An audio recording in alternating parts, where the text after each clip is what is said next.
जय भोले की। भाइयों बहनों एवं मित्रों, रवि लांबा का नमस्कार स्वीकार करें।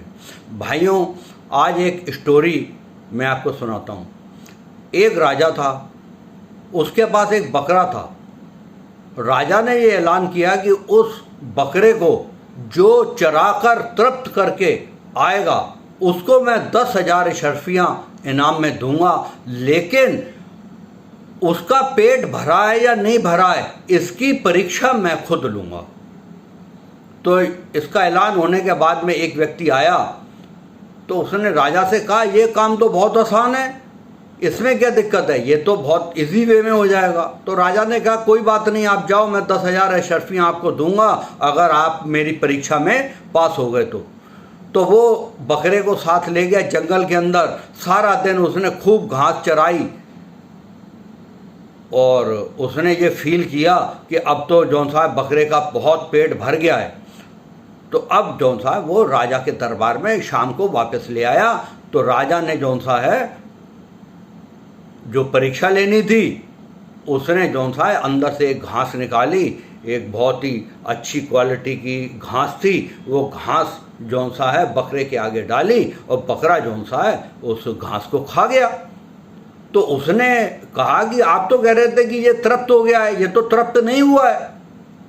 खैर, ऐसे ही कई व्यक्ति आए, कई लोगों ने मतलब जंगल में गए, वहाँ पे तृप्त करके लाए, लेकिन जो राजा की परीक्षा थी उसके अंदर वो फेल हो गए। तो एक विद्वान व्यक्ति था, उसने सोचा इसके अंदर कोई ना कोई ट्रिक जरूर है तृप्त करने की। वो राजा के पास गया और उसने जौन सा है उसको लिया बकरे को, और सारा दिन जौन सा है वो उसने क्या किया कि जिस समय भी वो बकरा घास खाने लगता और पीछे से उसके पास एक छड़ी थी, डंडा था, उससे डंडे से उसको मार देता था। तो वो घास नहीं खाता था। उसके बाद फिर आगे ले जाता था, फिर वो घास जैसे ही खाने लगता था उसको फिर डंडा मार देता था। ऐसे ही उसने कम से कम 20-25 बार उसको घास के आगे ले जाने लगा और डंडा मार देता था और वो घास नहीं खाता था।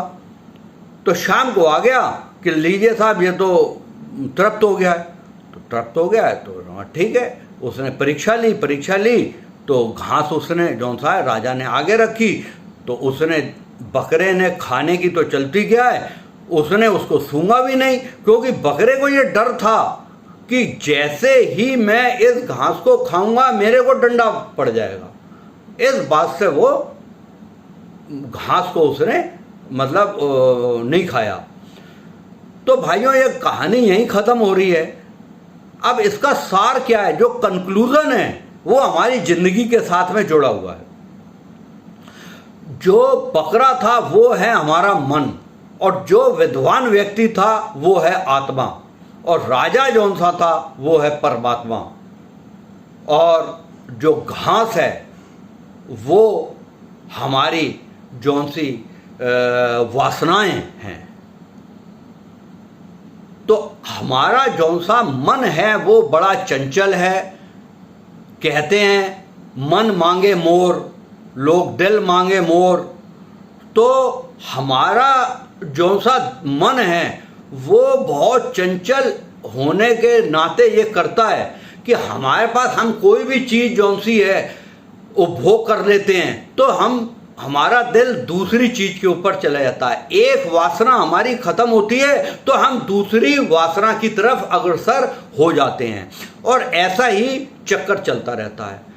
तो इसलिए हमें विवेक रूपी जौन सी छड़ी है उससे हमें अपने मन को मारते रहना है। अगर हम अपने इस मन को नहीं मारेंगे, उसको छड़ी से मारते रहिए, अगर हम नहीं मारेंगे तो हमारा जौन सा मन विचलित रहेगा, इधर उधर घूमेगा।